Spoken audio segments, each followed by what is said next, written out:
ಒಗ್ಗಟ್ಟಾಗಿ ಹೋಗಬೇಕು ಅಂತ ಹೇಳಿದ್ದಾರೆ. ನಾನು ಅವ್ರದ್ದು ಇದು ನೋಡಿದೆ, ಏನಂದ್ರೆ ಪತ್ರಿಕೆಯಲ್ಲಿ ಬರೋದು ಒಂದು ಭಾಗ, ಸ್ಕ್ರೋಲ್ ಬರೋದು ಒಂದು ಭಾಗ, ಅವ್ರದ್ದು ಆ್ಯಕ್ಚುಲಿ ವಿಡಿಯೋ ನೋಡಿದ್ದು ನಾನು. ಒಗ್ಗಟ್ಟಾಗಿ ಹೋಗಬೇಕು ಅಂತ ಹೇಳ್ಯಾರ. ಅಂದರೆ ಈಗ ಒಗ್ಗಟ್ಟಾಗಿ ಹೊಂಟಿಲ್ಲ ಅಂತ ರಾಷ್ಟ್ರೀಯ ಅಧ್ಯಕ್ಷರು ಒಪ್ಪಿಕೊಂಡಾರ.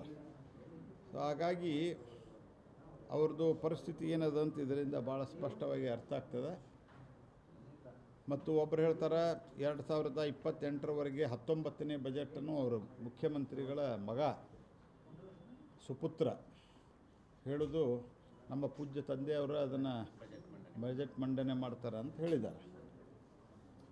ಆಮೇಲಿಂದ ಡಿ ಕೆ ಶಿವಕುಮಾರ್ ಇವರು ಹೇಳ್ತಾರೆ next budget D K Shivakumar ಅವರು ಮಂಡಿಸ್ತಾರೆ ಅಂತ. ಹೀಗಾಗಿ ಕಾಂಗ್ರೆಸ್ ಪಾರ್ಟಿಯೊಳಗೆ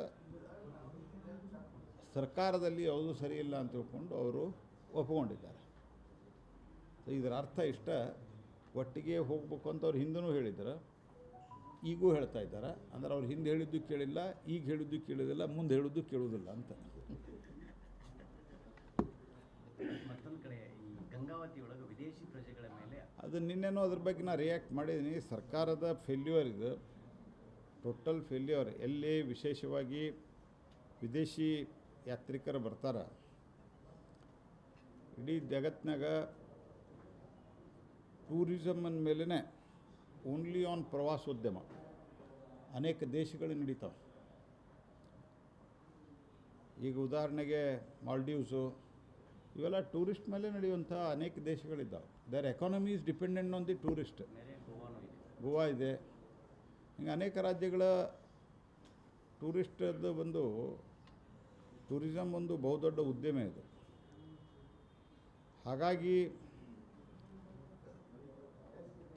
ಬಂದಂಥ ಟೂರಿಸ್ಟ್ಗಳಿಗೆ ರಕ್ಷಣೆ ಸಿಗೋದಿಲ್ಲ. ಒಬ್ಬರನ್ನ ಕೊಲೆ ಮಾಡ್ತಾರೆ, 3 ಜನನ ನದಿಗೆ ದಬ್ತಾರೆ, ಅದರೊಳಗಿಬ್ಬರು ಪಾರಾಗಿ ಬರ್ತಾರೆ, ಒಬ್ಬರು ಸತ್ತೋಗ್ತಾರೆ, ಆನಂತರ ರೇಪ್ ಆಗ್ತದೆ. ಇದೆಲ್ಲ ಏನು ತೋರಿಸ್ತದೆ ಅಂತಂದ್ರೆ ಸಂಪೂರ್ಣವಾಗಿ ಸರ್ಕಾರದ ಫೇಲ್ಯೂರ್ ಇದು. ಲಾ ಆ್ಯಂಡ್ ಆರ್ಡರ್ ಮೇಂಟೈನ್ ಮಾಡೋದ್ರಾಗ ಸರ್ಕಾರ ಫೇಲ್ ಆಗ್ಯದ. ಫೇಲ್ ಯಾಕಾಗ್ಯದ ಅಂದ್ರೆ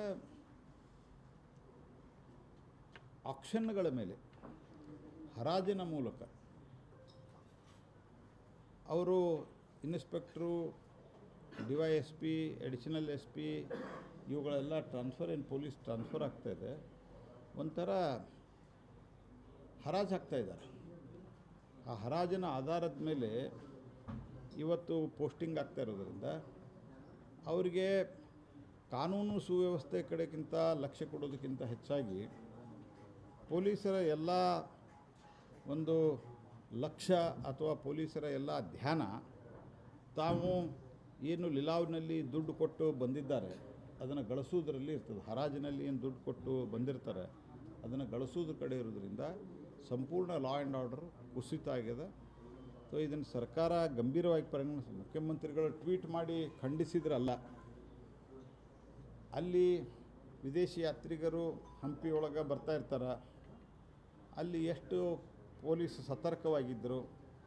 ಆ ಪೊಲೀಸು ಅಲ್ಲಿ ಪ್ರಮುಖ ಅಧಿಕಾರಿಗಳು ಯಾರಿದ್ದರು ಜಿಲ್ಲೆಯಲ್ಲಿ, ಅಲ್ಲಿನ ಪೊಲೀಸ್ ವರಿಷ್ಠಾಧಿಕಾರಿಗಳು ಎಷ್ಟು ಸರ್ತೆ ಎಲ್ಲಿ ವಿಶೇಷವಾಗಿ ವಿದೇಶಿ ನಮ್ಮ ನಾಗರಿಕರು ಟೂರಿಸಮ್ ಮೇಲೆ ಬರ್ತಾರೆ ಅವರಿಗೆ ರಕ್ಷಣೆ ಕೊಡಲಿಕ್ಕೆ ಏನು ವ್ಯವಸ್ಥೆ ಮಾಡಿದ್ರು, ಇದೆಲ್ಲ ಮುಖ್ಯಮಂತ್ರಿ ಲೆವೆಲ್ದಲ್ಲಿ ರಿವ್ಯೂ ಆಗಬೇಕು.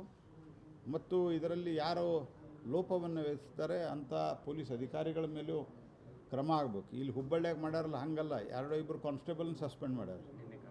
ಅಂದರೆ ವಾಟ್ ಈಸ್ ನಾನ್ಸೆನ್ಸ್ ಅಂತ ಜನರನ್ನು ಮತ್ತು ಅಪಹಾಸ್ಯ ಮಾಡೋದಿದೆ. ಒಂದು ರೀತಿ ವ್ಯವಸ್ಥೆಯನ್ನು ಅಪಹಾಸ್ಯ ಮಾಡುವಂಥದ್ದು ಒಂದು ಸರ್ಕಾರ ಮಾಡ್ತಾಯಿದೆ.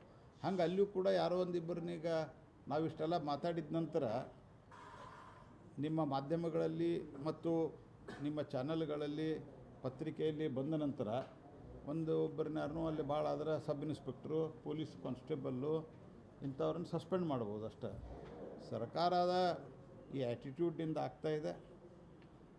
ನಾನು ನಿನ್ನೆನೂ ಹೇಳಿದ್ದೆ ಇಲ್ಲಿ ಘಟನೆ ಬಗ್ಗೆನೂ ಪೊಲೀಸರು ವೈಫಲ್ಯ ಆಗ್ಯದ ಅಂತ ತಿಳ್ಕೊಂಡ್ರೆ ಅವರು ಒಪ್ಕೋತಾರಂತಂದ್ರೆ ಆಡಳಿತ ಪಕ್ಷದ ಒಬ್ಬ ಪ್ರಮುಖ ಶಾಸಕರು ವಿಧಾನ ಫ್ಲೋರ್ ಆಫ್ ದಿ ಹೌಸ್ ಮೇಲೆ ಒಪ್ಕೋತಾರಂತಂದ್ರೆ, ಹಾಗಿದ್ದರೆ ಆ ವಿಫಲತೆಯನ್ನು ಪೊಲೀಸ್ ಇಲಾಖೆ, ಗೃಹ ಮಂತ್ರಾಲಯ ಮತ್ತು ಪೊಲೀಸ್ ಕಮಿಷನರು ಒಪ್ಕೊಳ್ತಾರೆ. ಒಪ್ಕೊಳ್ಳೋದಿಲ್ಲ ಅಂದರೆ ಯಾರ ಒತ್ತಡದಿಂದಾಗಿ ನೀವು ಅವ್ರನ್ನ ಬಂಧಿಸ್ತಾ ಇಲ್ಲ, ಕ್ರಮ ತೆಗೆದುಕೊಳ್ತಾ ಇಲ್ಲ. ನಾನು ನಿನ್ನೆ ಮಾಧ್ಯಮದವರು ನನ್ನ ಗಮನಕ್ಕೆ ತೊಗೊಂಬಂದಿದ್ದರು. ಇದರಲ್ಲಿ ಅವರ ತಂಗಿ ವಿಡಿಯೋ ಮಾಡಿಬಿಟ್ಟಿರೋದಿಲ್ಲ, ಅದನ್ನು ನಾನು ನೋಡಿದೆ. ಭಾಳ ಜನ ದುಬೈದಿಂದ ಬಂದು ಬಿಟ್ಟರು ಅವರು.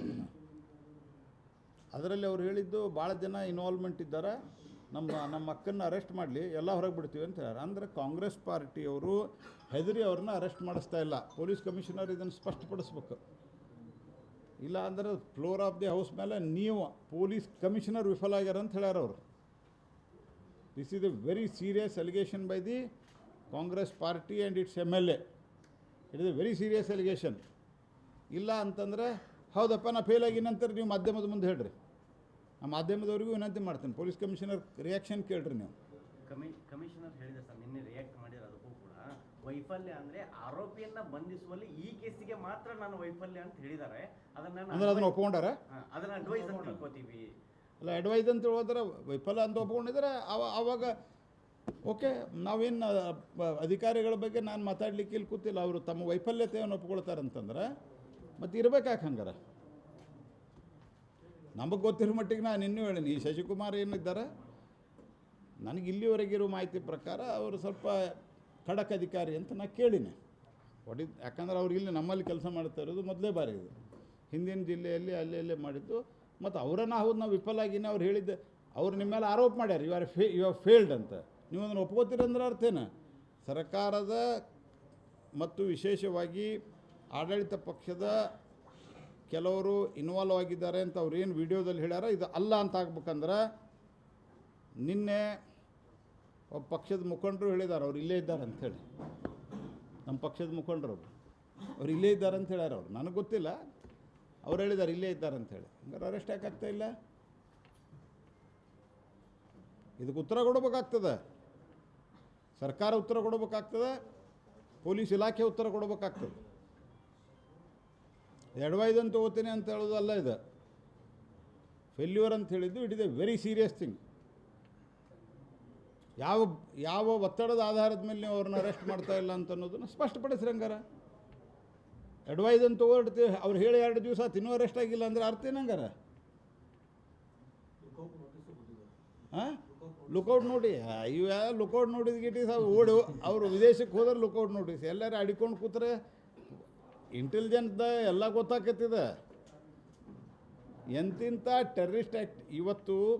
ನಾನು ನಿಮಗೊಂದು ದೋ ಇಟ್ ಈಸ್ ವೆರಿ ಅನ್ಕಂಪೇರೇಬಲ್, ನಾನು ನಿಮಗೊಂದು ಇದು ಹೇಳ್ತೀನಿ. ಇವತ್ತು ಇಡೀ ದೇಶದೊಳಗೆ ಕಳೆದ 10 ವರ್ಷದೊಳಗೆ ಕಂಪೇರಿಟಿವ್ಲಿ ಟೆರರಿಸ್ಟ್ ಆ್ಯಕ್ಟಿವಿಟಿಗಳು ಆಲ್ಮೋಸ್ಟ್ 98% ನಿಲ್ಲಾಗ್ಯಾವ. ಅದರ್ ದ್ಯಾನ್ ಬಾರ್ಡರ್ ಪ್ಲೇಸ್, ಅದು ಕಾಶ್ಮೀರದಲ್ಲಿ ಸ್ಟ್ರೇ ಇನ್ಸಿಡೆಂಟ್ಸ್ ಅಂದರೆ ಡೆಸ್ಪರೇಟ್ ಅಟೆಂಪ್ಟ್. ಟೆರರಿಸ್ಟ್ ಮೊದಲೇನು ಬಾಂಬ್ ಬಿಟ್ಟು 100 ಜನ ಕೊಲ್ತಿದ್ರು, ಬಾಂಬ್ ಹೋಗಿತ್ತಾ ಇದ್ರು, ಅಲ್ಲೇ ಗೋಲಿಬಾರಿ ಮಾಡ್ಕೊಳ್ತಾ ಇದ್ರು. ಆ ಇನ್ಸಿಡೆಂಟ್ಗಳಂತೂ ನಡೆದೇ ಇಲ್ಲ. ಯಾರೋ ಪಾಪ ವ್ಯಾಪಾರ ಮಾಡೋನು ಹೋಗಿ ಹತ್ಯೆ ಮಾಡಿ ಹೋಗೋದು, ಪ್ರಾಕ್ಟೀಸ್ ಮಾಡ್ತಾರಂತ ಡಾಕ್ಟರ್ನ ಹತ್ಯೆ ಮಾಡಿ ಹೋಗೋದು, ನರ್ಸನ್ನ ಹತ್ಯೆ ಮಾಡೋದು, ಇವು ನಡೆದಿತ್ತು. ಇವು 4 ಇನ್ಸಿಡೆಂಟ್ ಬಿಟ್ಟರೆ ಇಡೀ ದೇಶದ ಕಾಂಗ್ರೆಸ್ ಪಾರ್ಟಿ ಇಲ್ಲಿಯ ಲೂಸ್ನೆಸ್ನಿಂದಾಗಿ ಕರ್ನಾಟಕದಲ್ಲಿ ಒಂದು ರಾಮೇಶ್ವರಂ ಕೆಫೆ ಘಟನೆ ನಡೆದದ್ದು ಬಿಟ್ಟರೆ ಇಡೀ ದೇಶದಲ್ಲಿ ಆಲ್ಮೋಸ್ಟ್ ಟೆರರಿಸ್ಟ್ ಆ್ಯಕ್ಟಿವಿಟಿಗಳು ನಿಲ್ಲಾಗಿದ್ದಾವೆ. ಯಾಕೆ? Intelligence output of India is today quite strong. ಅವಳು ಎಲ್ಲಿದ್ದಾಳಂತ ಗೊತ್ತಾಗೋದಿಲ್ಲ ನಿಮಗೆ. ಏನು ಮಾತಾಡ್ತಾ ಇದ್ದೀರಿ ನೀವು? ಯಾರನ್ನ ರಕ್ಷಣೆ ಮಾಡಲಿಕ್ಕೆ ಹೊಂಟ್ರಿ ನೀವು ಸರ್ಕಾರದವರು? ಮತ್ತು ಪೊಲೀಸ್ ಕಮಿಷನರ್ಗೂ ನಾ ಹೇಳ್ತೀನಿ, ಈಗ ಅವ್ರು ಅಡ್ವೈಸ್ ಅಂತ ಹೇಳ್ಯಾರ, ನಾನು ನಿಮಗೆ ಅಡ್ವೈಸ್ ಕೊಡ್ತೀನಿ. ಪೊಲೀಸ್ ಕಮಿಷನರ್, ನಿಮ್ಮ ವೃತ್ತಿಯಲ್ಲಿ ಇದೊಂದು ಬ್ಲ್ಯಾಕ್ ಸ್ಪಾಟ್ ಆಗ್ತದೆ. ನೀವು ಸ್ಪಷ್ಟಪಡಿಸಲಿಲ್ಲ ಅಂದ್ರೆ it will be black spot on the floor of assembly. 3ನೇ ಸರ್ತಿ ಆಯ್ಕೆ ಆದಂಥ ಕ್ಯಾಬಿನೆಟ್ ದರ್ಜೆಯ ಒಂದು ರ್ಯಾಂಕ್ ಹೊಂದಿರೋದಂಥ ಒಬ್ಬ MLA ನೀವು ಫೇಲ್ ಅಂತ ಹೇಳ್ತಾರೆ. ಅದು ರಿಯಾಕ್ಟ್ ಮಾಡಿ ಅಡ್ವೈಸ್ ಅಂತ ಹೇಳ್ತಾರೆ. What is this? So he has to clarify, otherwise he has to arrest. There are only 2 options. 24 ತಾಸಿನಾಗ arrest ಮಾಡಬೇಕು. ಇಲ್ಲ ಅಂತಂದ್ರೆ ಇಲ್ಲ, ನನಗೆ ಸರ್ಕಾರದಿಂದ ಅಥವಾ ಇಂಥವ್ರಿಂದ ಅಥವಾ ಏನೋ ಒಟ್ಟೇನೋ ಒಂದು ನನಗೆ ಒತ್ತಡ ಅದ ಅಂತಂದ್ರೆ ಅವ್ರು ಒಪ್ಕೊಳ್ಳಿಲ್ಲ ಅಂದ್ರೆ ಅವ್ರು ಆಗ್ಯದಂತ ನಾವು ಭಾವಿಸ್ತೀವಿ. ಮತ್ತು ಅದರಿಂದ ಅವರಿಗೆ ನಾನು ರಿಪೀಟೆಡ್ಲಿ ಸ್ಪಷ್ಟಪಡಿಸ್ತೇನೆ, ನಂದು ಪರ್ಸ್ನಲಿ ಕಮಿಷನರ್ ಮೇಲೆ ನಂದು ಎಲಿಗೇಷನ್ ಇಲ್ಲ. But what he has said he has to react properly for that. Advice ಅಂತ ತಗೋತೀನಿ ಅಂದ್ರೆ ಅರ್ಥೇನು? ಫೇಲ್ಯೂರ್ ಅಂತ ಹೇಳಿದ್ದು ಅಡ್ವೈಸ ನಿಮ್ದು? ಅಡ್ವೈಸ್ ಹೇಳಿಲ್ಲ ನಿಮ್ಗೆ ಅವ್ರು, ನೀವು ಫೇಲ್ ಅಂತ ಹೇಳ್ಯಾರ. And Congress party and government is squarely, I held them squarely responsible for this. It is utter nonsense thing. 8 ton ಅಕ್ಕಿ ತೊಗೊಂಡು ಹೋಗ್ತಾರೆ, ಅವಳು ವಿಡಿಯೋ ಮಾಡಿ ಹಾಕ್ತಾಳೆ ಭಾಳ ಜನ ಇದ್ದಾರೆ ಅಂಥೇಳಿ. ಅದಾದ ನಂತರ ನಾವು ಇದನ್ನು ಅಡ್ವೈಸ್ ಅಂತ ಏನು ಅರ್ಥ ಇದೆ ಹಂಗಾರೆ? ಇನ್ನೂ ಸರಿಗೆ ತನಿಖೆ ಆದರೆ ಇನ್ನೂ ಅನೇಕ ಅಧಿಕಾರಿಗಳು ಅದಕ್ಕೆ ಅನೇಕ ಅಧಿಕಾರಿಗಳು ಬರ್ತಾರಂತ ಹೇಳ್ಯಾರ. ಬರುತ್ತೆ ಸರ್. ಪ್ರಭಾವಿಗಳ ಜೊತೆಗೆ ಈ ಕ್ಷಣಕ್ಕೂ ಅವ್ರು ಟಚ್ನಾಗಿದ್ದಾರೆ ಸರ್. ಅಲ್ಲ, ಅದನ್ನೇ ಈಗ ನಾನು ಹೇಳ್ತಾ ಇರೋದು. ಸ್ಥಳೀಯ ಪ್ರಭಾವಿಗಳ ಜೊತೆ ಚರ್ಚೆಯಲ್ಲಿದ್ದಾರೆ. ಅವ್ರ ಮೇಲೆ ಒತ್ತಡ ಇದೆ. ಯಾರು ಒತ್ತಡ ಇದೆ ನಾನೀಗ ಹೇಳಲ್ಲ. ಒತ್ತಡ ಇದೆ ಅನ್ನೋದು ನಮಗೂ ಗೊತ್ತಾಗಿದೆ. ಸರ್, ಬಿಜೆಪಿ ಮುಂದೆ ಯಾವ ಹೋರಾಟ? ಈಗ 2 ಬಾರಿ ಹೋರಾಟ ಮಾಡಿದ್ರು ಬಿಜೆಪಿ ಕಾರ್ಯಕರ್ತರು. ಶಾಸಕರ ಕಾಲ್ ರೆಕಾರ್ಡ್ ಚೆಕ್ ಮಾಡ್ಬೇಕಂತ ಕೆಲವರು ಹೇಳಿದರು. ನನ್ನ ಕಾಲ್ ರೆಕಾರ್ಡ್ ಇಡೀ ಹುಬ್ಳಿಗೆ ಗೊತ್ತು, ಅವರೇ ನನ್ನ ಕಾಲ್ ರೆಕಾರ್ಡ್ ಚೆಕ್. ನಾನು ಯಾರ್ದು ಹೆಸರು ಇತ್ಯಾದಿ ನಾನು ಹೇಳ್ತಾ ಇಲ್ಲ. ಕಾಂಗ್ರೆಸ್ ಪಾರ್ಟಿ, ಕಾಂಗ್ರೆಸ್ ಸರ್ಕಾರ, ಸಿದ್ದರಾಮಯ್ಯನವ್ರ ಸರ್ಕಾರ ಇದಕ್ಕೆ ಜವಾಬ್ದಾರಿ. ಪೊಲೀಸ್ ಇಲಾಖೆ ಅವ್ರನ್ನ ಅರೆಸ್ಟ್ ಮಾಡಿಲ್ಲ ಅನ್ನಲಿಕ್ಕೆ ಸರ್ಕಾರ ಜವಾಬ್ದಾರಿ. ನಾ ಪೊಲೀಸ್ ಆಯುಕ್ತರ ಮೇಲೆ ನಾನು ದೂಷಣೆ ಮಾಡಿದವ್ರಿಗೆ ಅವ್ರು ಉತ್ತರ ಕೊಡ್ಬೇಕು. ಇದನ್ನು ಹೇಳೋದು. ಯಾರು ಅವ್ರಿಗೆ ಫ್ಲೋರ್ ಆಫ್ ದಿ ಹೌಸ್ ಮೇಲೆ ದೂಷಣೆ ಮಾಡಿದ್ದಾರೆ ಅವ್ರಿಗೆ ಎಷ್ಟು ರಿಪ್ಲೈ ಇಟ್.